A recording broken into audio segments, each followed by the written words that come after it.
ہندوستان میں صرف ایک صحابی ہوا ہے اور اس کا نام ہے رتن۔ واقعہ اس طرح ہوا، رتن تاجر تھا اور تجارت کی غرض سے حجاز گیا، حجاز مقدس۔ وہاں جب پہنچا تو حرم کے قریب ایک گہری کھائی تھی، اس کے پاس کچھ بچے لگے ہوئے تھے۔ ایک بچہ عمر میں چھوٹا ہونے کی وجہ سے کھائی کے اس سمت ہی انتظار میں تھا کہ میں کھائی کو کیسے عبور کروں۔ رتن نے یہ سوچا کہ بچہ چھوٹا ہے، گزرنے کی طاقت نہیں رکھتا، اس کو اٹھایا گود میں اور کھائی سے پار لگا دیا۔ اس بچے نے اپنے عربی لہجے میں کہا جزاک اللہ تعالی۔ ایسی مٹھاس تھی لفظوں میں کہ شہد میں بھی اتنی مٹھاس نہیں ہوتی۔ اللہ اکبر۔ رتن ساری زندگی ان لفظوں کو نہیں بھول سکا۔ اس نے جو جملے کہے تھے، اس نے جس لہجے میں بات کی تھی، خیر وقت گزر گیا، تجارت چھوڑ کے اپنے گھر بیٹھ گیا۔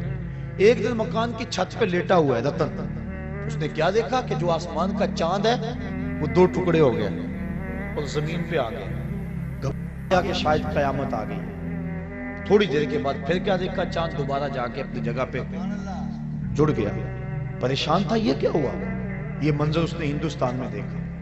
کچھ عرصے کے بعد عرب سے کچھ تاجر جو یہاں عرب گئے ہوئے تھے واپس پلٹے، انہوں نے کہانی سنائی کہ مکے میں ایک چاند چڑھا ہے جس نے چاند کو قدموں میں بلایا ہے۔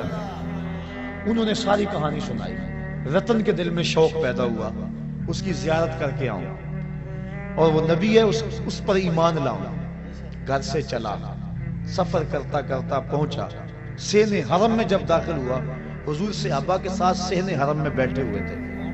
یہ آگے ملنے کے لیے ہوا، آقا مسکرا پڑے اور فرمایا اراتن ہندیون، کیا تو رتن ہندی ہے؟ قال نعم، عرض کی حضور ہاں میں رتن ہندی ہوں، لیکن آپ کو کس نے بتایا ہے؟ کہا جس رب نے مجھے نبی بنایا ہے۔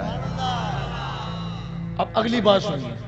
اب رتن کہنا چاہ رہا تھا کہ میں ایمان لانا چاہتا ہوں۔ آقا کریم نے فرمایا قریب آجا، میں تیرے لیے بیٹھا ہوں۔ تجھے یاد نہیں بچپن میں ایک بچے کو تو نے کھائی سے پار لگایا تھا، وہ بچہ اب تیرے سامنے موجود ہے اور تو نے مجھ کو اس کھائی سے پار لگایا تھا۔ آج میں کلمہ پڑھا کے تجھے جہنم کی کھائی سے پار لگانا چاہتا ہوں۔ ایمان کی دولت سے مال ہوا۔